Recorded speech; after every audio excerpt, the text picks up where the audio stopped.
Welcome, everyone. Good morning and happy Mother's Day. My name is Connie Pursell, and it is my privilege to serve today as your worship associate. Tapestry is a place where no revealed truths are promoted and no scripture or human being is accepted as infallible. This is a place where we search for truth. We believe in intellectual freedom. We believe in justice.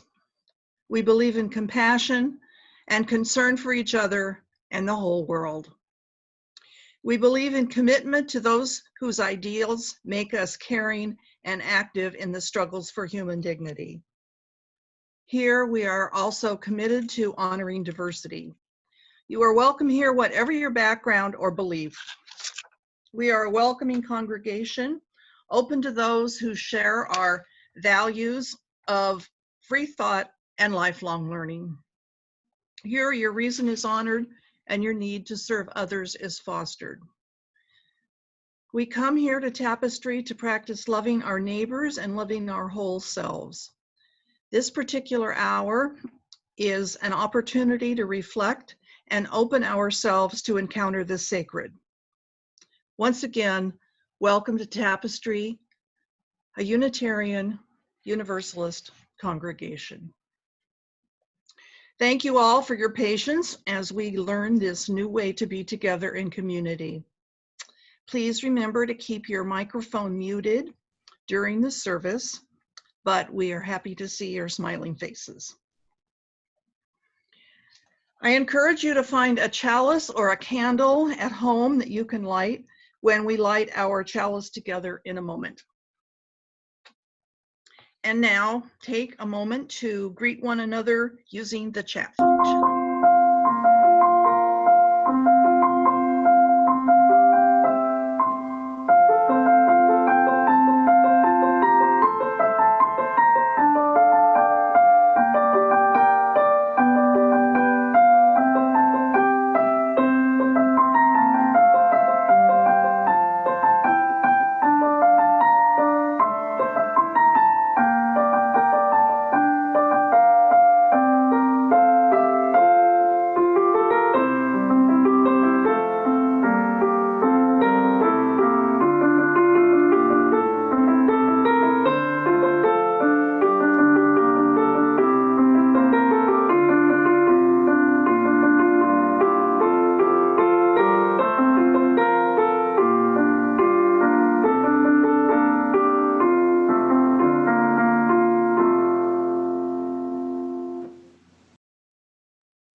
You can continue your conversations after the service. The Zoom meeting will remain open so that you can connect using the chat function.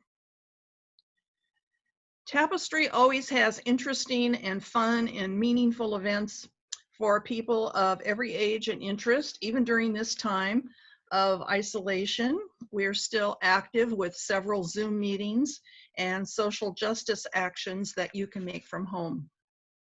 Just some highlights. There will be a newcomer chat with Reverend Kent every Sunday after the worship service at 11:45. So if you are new and interested in learning more about our Tapestry community, you can stop in and say hello to Reverend Kent. This is an opportunity to get all your questions answered about Tapestry and UUism and to meet our minister in a more personal setting. The Zoom connection details to do that are in the order of service. And also, I wanted to let you know that we have a community meditation every Wednesday night at 7 p.m. There's no experience necessary, and the meditation styles vary from session to session. Also, every Friday we have a TGIF lunch via Zoom. And that's a very informal thing where members can get together and chat. And you can either bring a lunch to your computer or not, up to you. And again, all the connection information for those virtual events is in your order of service. And in addition, any more information about other events is available either in the Tapestry newsletter or on our website. Our theme for the month of May is Sabbath. Last week, Nikki Contractor provided some very thoughtful words on the meaning of Sabbath. In the Old Testament times, Sabbath meant a time to refrain from work of every kind, and all everyday labor. In more recent times, and for those affiliated with other faith practices, Sabbath has come to mean escape from daily routine, and for some, the self-discipline of unplugging or taking some time for reflection, some time for solitude, or other meaningful rest. It's not easy to take time out when your life is moving at warp speed, but ironically, the slowdown of everything during this quarantine has given us a little space and opportunity for time out and meaningful introspection. Today, Reverend Kent will be talking about ritual. Mindful observation of the Sabbath is a form of ritual, and it's only one type of ritual. Many religions observe unique rituals, including Catholic Mass, the Rosary, fasting during Lent, and the Muslims practice prayer and fasting, especially during Ramadan. Here at Tapestry, we have a singing bowl that we ring before the service. We light candles. We light a flaming chalice.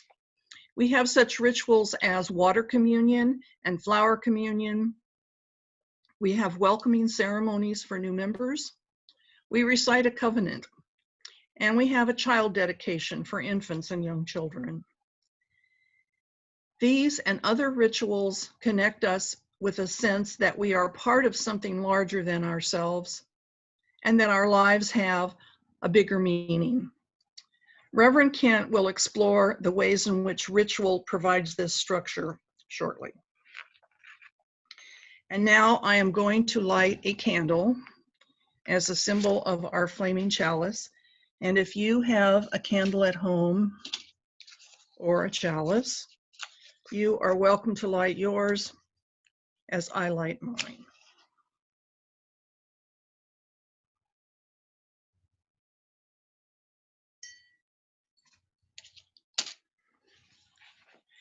Each morning, we must hold out the chalice of our being to receive, to carry, and give back.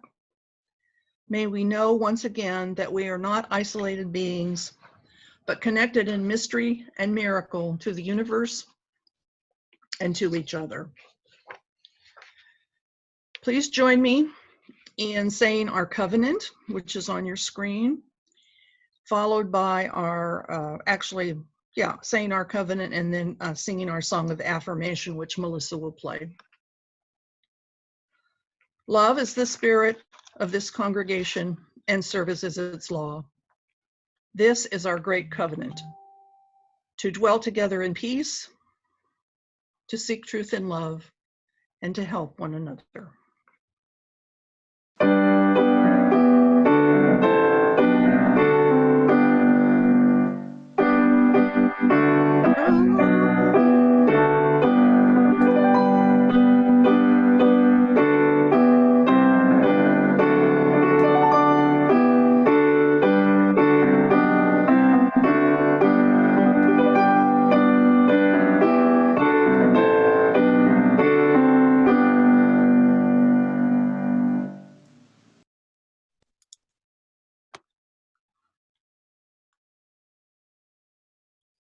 It's good to be together on this beautiful, though sometimes complicated day of Mother's Day.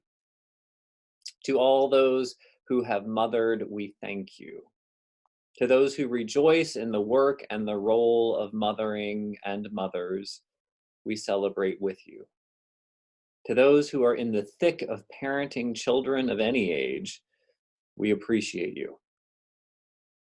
To those who experience loss through infertility, abortion, miscarriage, adoption, or running away, we mourn with you.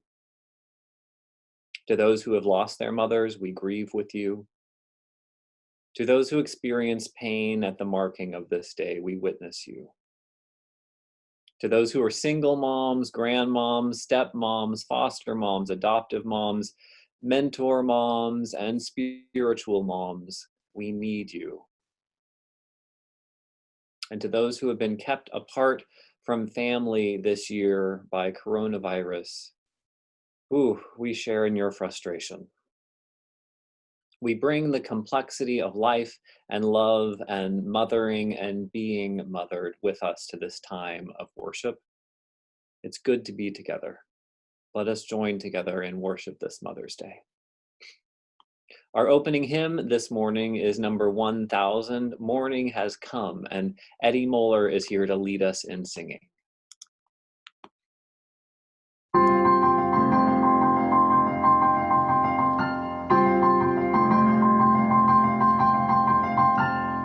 Morning has come, all rise and greet the day. Dance with joy and sing a song of gladness. The light of hope here shines upon each face. May it bring faith to guide our journey home.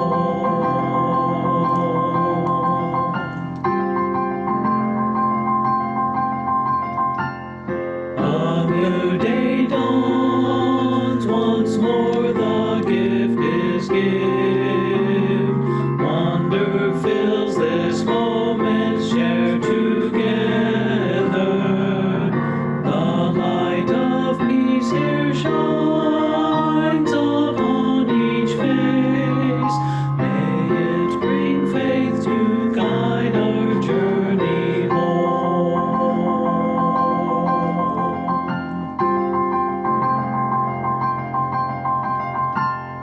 Open our eyes to see a life abounds. Open hearts to welcome it among us. The light of love here shines upon each face.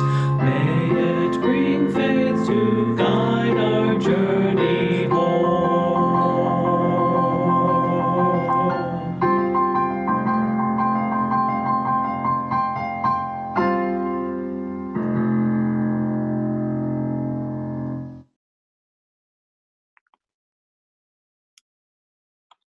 Good morning, everybody.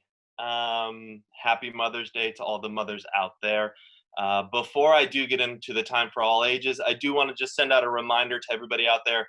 I am doing story times on Tuesdays and Thursdays at 11:30. And also a reminder that that is for everybody and anybody. So neighbors down the street, cousins in Colorado, nieces and nephews in Florida, anybody and everybody is welcome. Feel free to just send them the link, and if they want to join, they can come on and join whenever, or if you want to send me their email, I can certainly send them any information they need to know. So it's a lot of fun. We're reading some great books, and it's a great time to connect. So I just wanted to put that out there for all of you. As for the time for all ages today, I had to think a bit about ritual and rituals that I had grown up with and rituals that I continue with today. And thinking about, in the context of this, I wanted to find rituals that were sort of, well, universal. And for me personally, one of those rituals that I continually try to engage with is that of breath and breathing. And we think of it a lot of times with meditation or maybe prayer or something like that, but it's something that's sort of always with us and it's always there.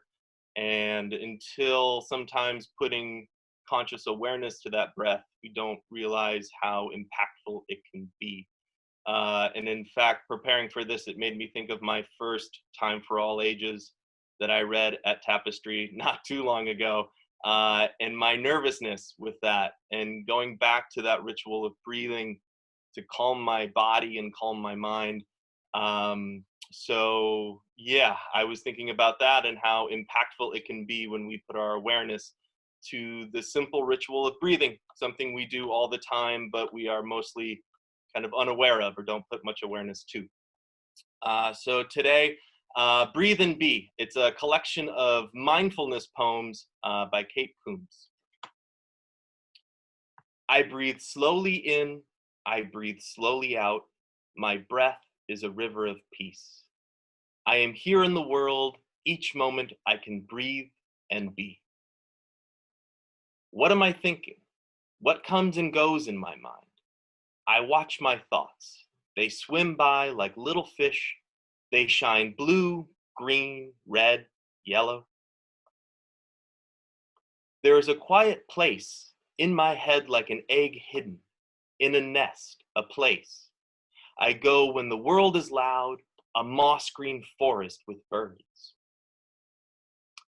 I see the world new. My friends with bright sneakers, the fresh smell of grass, a line of ants winding by. I see each for the first time. When days crash thunder and throw lightning around, I am still, watching. I am a calm umbrella inside the blue and gray storm. How I rush, rush, rush. Thoughts flutter and dart like birds. Slow down, thoughts. Come quietly with me. There is time to breathe and be. Some days I bark and snap like a little dog. Instead, I will be a tree.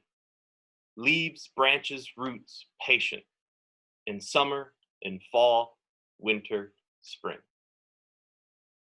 I watch the stream. Each thought is a floating leaf. One leaf is worry, another leaf is sadness. The leaves drift softly away. I see myself by the ocean, toes touching sand, fingers finding a shell at the edge of blue water.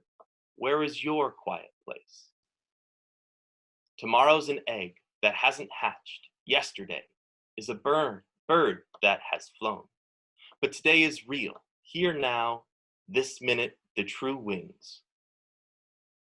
The caterpillar and the tadpole are becoming something more, and I am becoming more me, my heart filling up with it. My feet touch earth, my hands touch tall grasses, my face touches sky. I run through the morning. I am alive in this world. I breathe slowly in, I breathe slowly out. My breath is a pathway of peace, moving softly through me. Each day I can breathe and be. The end.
Our reading this morning is a responsive reading.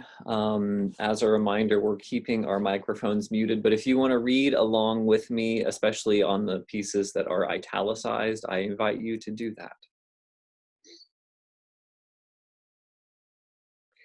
Ancient as the home is the temple. Ancient as the workbench is the altar. Ancient as the sword is the sacrificial fire. Ancient as the soldier is the priest. Older than written language is spoken prayer. Older than painting is the thought of the nameless one. Religion is the first and last, the universal language of the human heart. Differing words describe the outward appearance of things. Diverse symbols represent that which stands beyond and within. Yet every person's hunger is the same, and heart communicates with heart. Ever the vision leads on with many gods or with one, with a holy land washed by ocean waters, or a holy land within the heart. In temperament we differ, yet we are dedicated to one august destiny. Creeds divide us, but we share a common quest. Because we are human, we shall ever build our altars. Because each has a holy yearning, we offer everywhere our prayers and anthems. For an eternal verity abides beneath diversities. We are children of one great love, united in our one eternal family.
Thank you, Melissa, and please extend our gratitude to Becca if she's not with us this morning.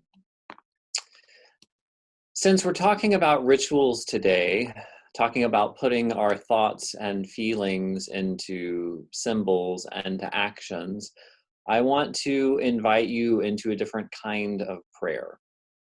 This is a body prayer. It's unusual for us at Tapestry, but we're in our own spaces with a little bit more privacy and a little bit more space around us to move. So I thought it was time for an experiment. I'll show you the motions, and then I invite you to move through this prayer with me twice. We begin with our hands in front of us in prayer pose to find inner quiet. And we reach our arms up high to open ourselves to the spirit of life and love. We bring our hands to our hearts to affirm the strength of our inner voice. We extend our hands out in front of us to offer our kindness and respect for all beings. We reach our arms out wide, opening to the world, open to all it might bring and offer us. And returning to stillness, we bring our hands together in prayer pose. So I invite you to join me now to walk through this body prayer a couple of times. We start with our hands in prayer pose in front of us to find inner quiet.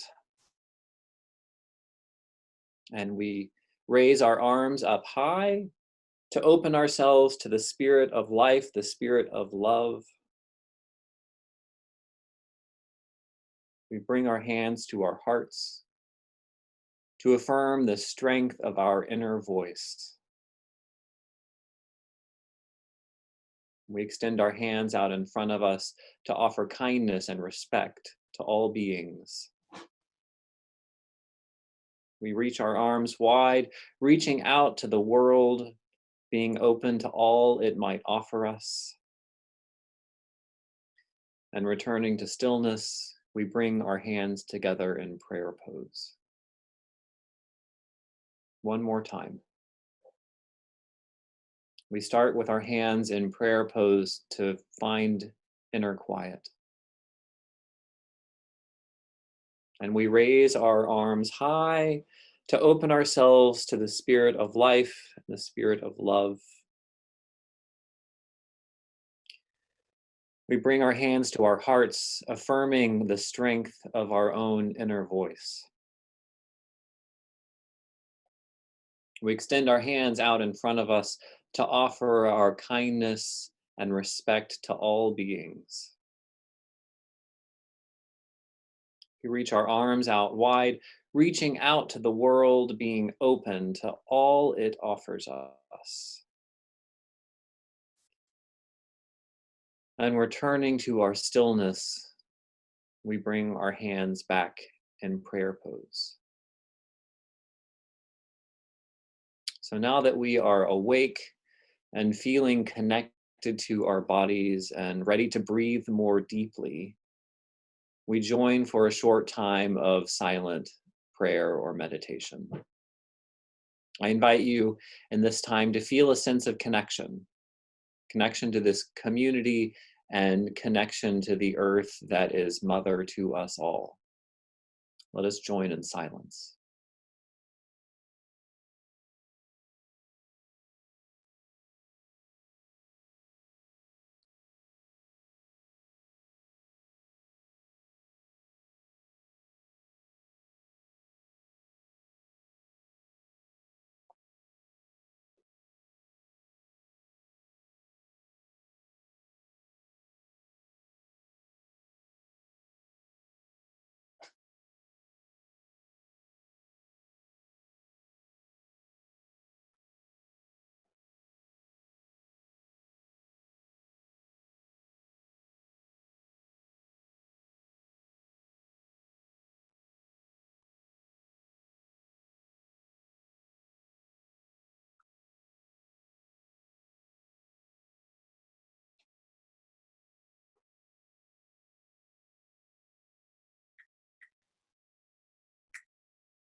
Namaste.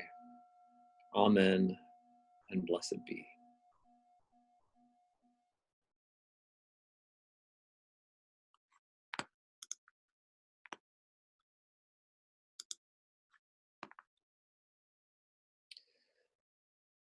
One of the gifts and one of the challenges of Unitarian Universalism is that we expect everyone to sort out what is true for themselves.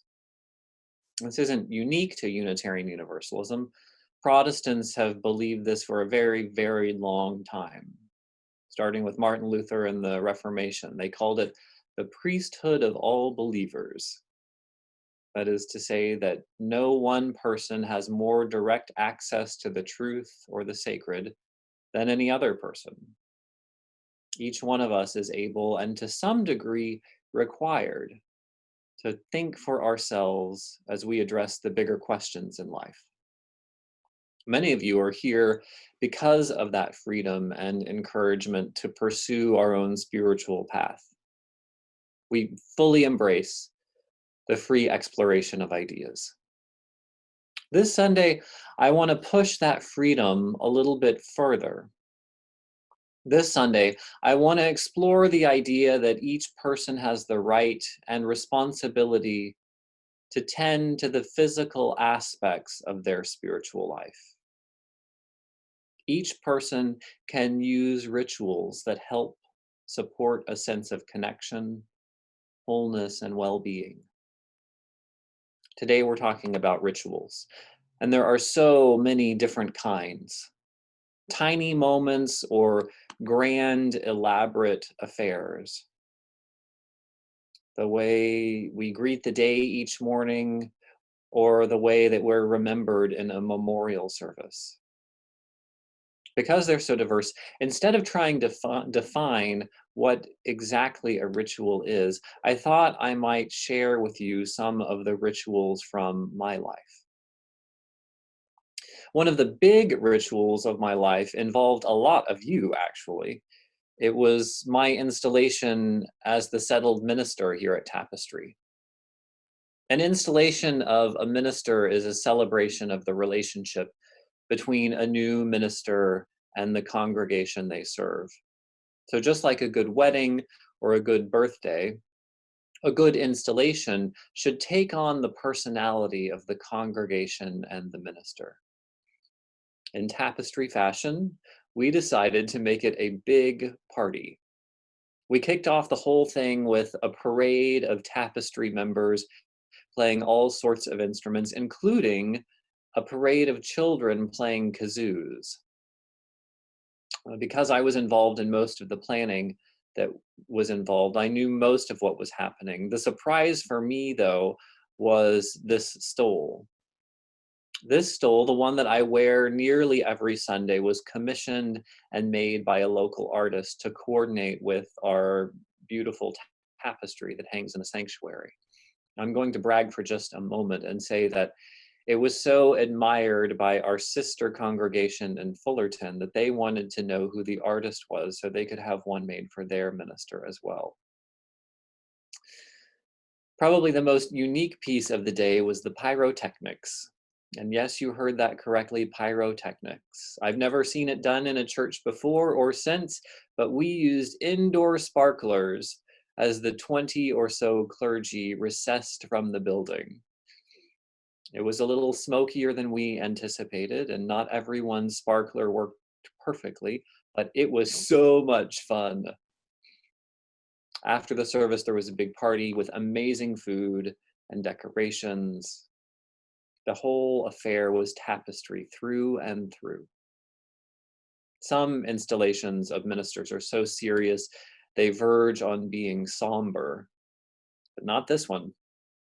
I couldn't imagine a better way to celebrate this community and what has become years of ministry together than a big, big party.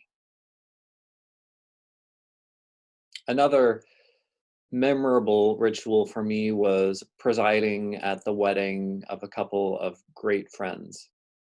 One of them I've been friends with since my first year in college.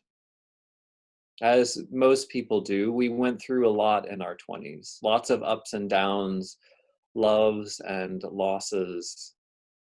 We figured out what career paths would make us happy and make a difference in the world. We buried grandparents, gained step parents and birth parents. We moved across the United States and traveled around the world. Whew, when I think back on it, the past 20 years have been pretty full. And we went through nearly all of it together. One of the journeys that we took was a personal political journey of learning what it meant for us to be young queer men. We learned about our LGBT community that has led the sexual revolution and given the middle finger to patriarchy and homophobia. I don't know how many parades or protests we attended, but there were quite a few blisters and sunburns involved. And in that journey, we came to know our sexual and romantic lives were our own. We didn't have to fit into any mold or societal expectation. Now, I didn't put it quite the same way at that beautiful formal rooftop wedding that I got to speak at, but I made it clear that their choice to be married legally was exactly that. It was a choice. Marriage was just one way of living among many different glorious options. And that's what made their day, their relationship, so special, because they chose to spend their life together. The act of publicly blessing their marriage was a ritual I will never forget. And the party was pretty amazing too. But not all rituals are grand or even have to happen in a religious setting. I think my favorite rituals may be campfires. I'm not talking about the sort of Boy Scout or Girl Scout campfires where they put on skits and have some formality. You don't need any structure or performance for a campfire to be a ritual. I'm just talking about people being together around a fire, out in nature, in the dark. It's magical, and there's something of a ritual to it. It takes preparation. Usually the whole community is involved in gathering sticks. Even if you bring cut firewood, usually a few different people bring a bundle or chip in cash to go buy the firewood. It's a community effort. And there's a moment of lighting the fire. It takes a person with some skill and patience. It also takes confidence to be the fire lighter if people have already gathered watching you do it. And for hours, usually, people are gathered, mesmerized by the fire, enjoying the warmth and the company. This is a ritual that usually ends gradually as people drift off to their own tent for bed. Who will stay up? Who will put out the fire? It just sort of happens naturally. I remember a late night campfire was the first time that I got to know John Eckhart. We had a couple of beers and enjoyed the quiet, the small fire, and I got to know the story of his kind of unexpected background. Campfires can be great rituals that bring people together and focus attention on the power of nature for hours. Another really small ritual that I just did was about moving. I just moved and downsized quite a bit. Settling into a place takes a little while though. So last week I finally hung up a couple of decorations that I've had hanging in all of my homes for the past 15 years. They're both traditional decorations designed to bless your home, or as some say, to protect you from the evil eye. One of them I purchased in Morocco. The other was a gift from a good friend from Turkey.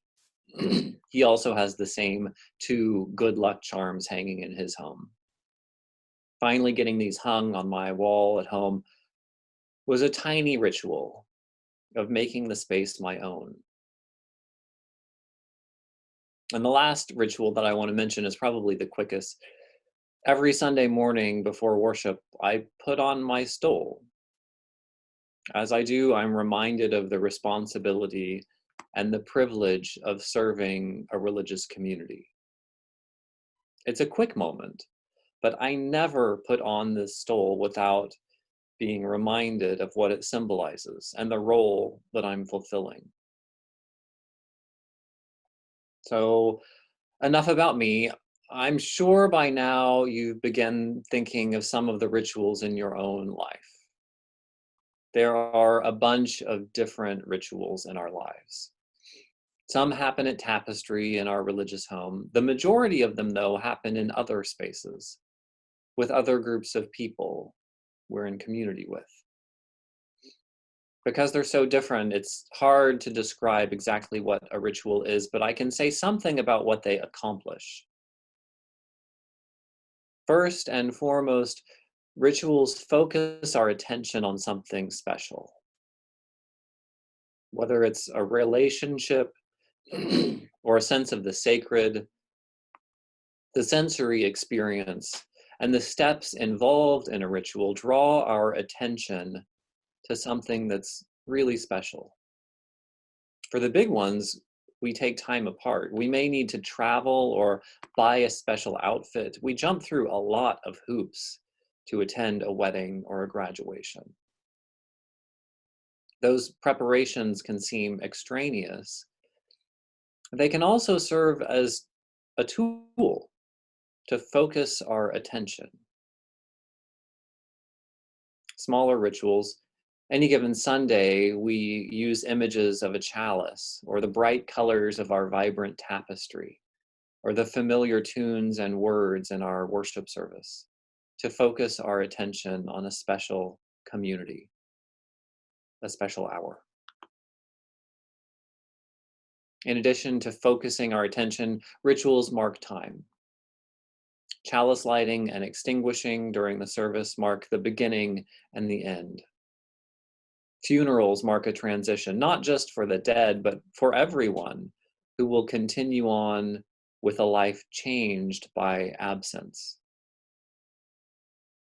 Graduation, especially high school graduation, marks both an academic accomplishment and a coming of age, stepping over a threshold of adolescence to adulthood. A ritual is more than a set of words. They use sights and sounds, objects, movements of our bodies. Rituals use all sorts of physical details to convey meaning. Probably the most important thing that they accomplish is expression of meaning. Rituals use the material world to give expression and structure to feelings and ideas that don't fit easily into words. Rituals use the physical world to give expression and structure to feelings and ideas that don't fit into words. There's not one way of doing them right. It's all symbolism after all. An American flag and the way you wave it can mean different things to different people. A cross and the way you use it can mean a lot of different things. Every Sunday, we invoke a universal symbol of a flame. For us, it reminds us of the warmth of community and the fire of commitment and shining a light of truth. But if you put the symbol of a faint flame on the back of a truck, it means danger, flammable materials. In Hindu tradition, the goddess Shiva wields a flame of destruction in her left hand. While it's also sacred, it means something quite different from our UU chalice. My point is, there's no right way or wrong way to use a symbol. Symbols take on the meaning we give them.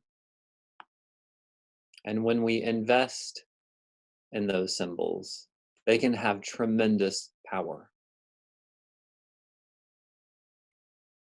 We each have the ability to build meaning in our lives and the lives of those around us. Just as we hold the right and the responsibility to discern what's true for ourselves, we also have the right and responsibility to construct rituals that build the type of world we dream about. By now, you've probably thought of some of the things you do that are your own rituals.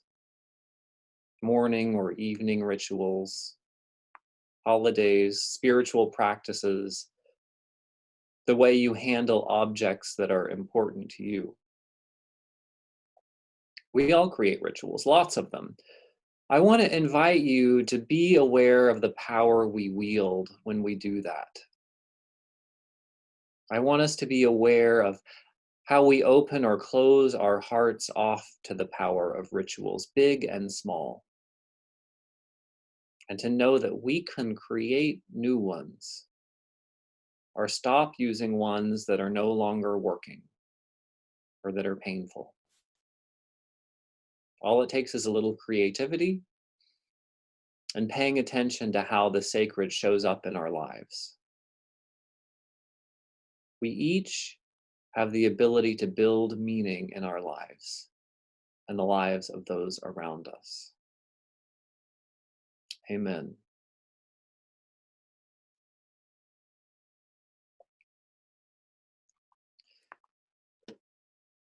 It's the custom of our congregation to share half of the morning's offering with an organization that shares our values. This month, that gift is being shared with Standing Rock Sioux Tribe in their legal battles to protect this earth that we share together. Also this morning, I wanted to mention that we have enacted a text to give option at Tapestry. You can see more information about that in the chat box, so you can donate money just by sending a text message. As we enjoy this beautiful music, may you be moved to generosity.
We now extinguish our chalice. So please join me in extinguishing your chalice at home as I extinguish mine. We extinguish this flame, knowing the light remains in the warmth and compassion of our hearts until we are together again.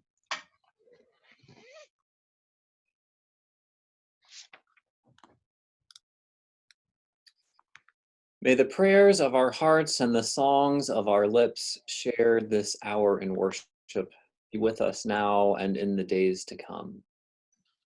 Go in peace. Let the light within you be a blessing to the world.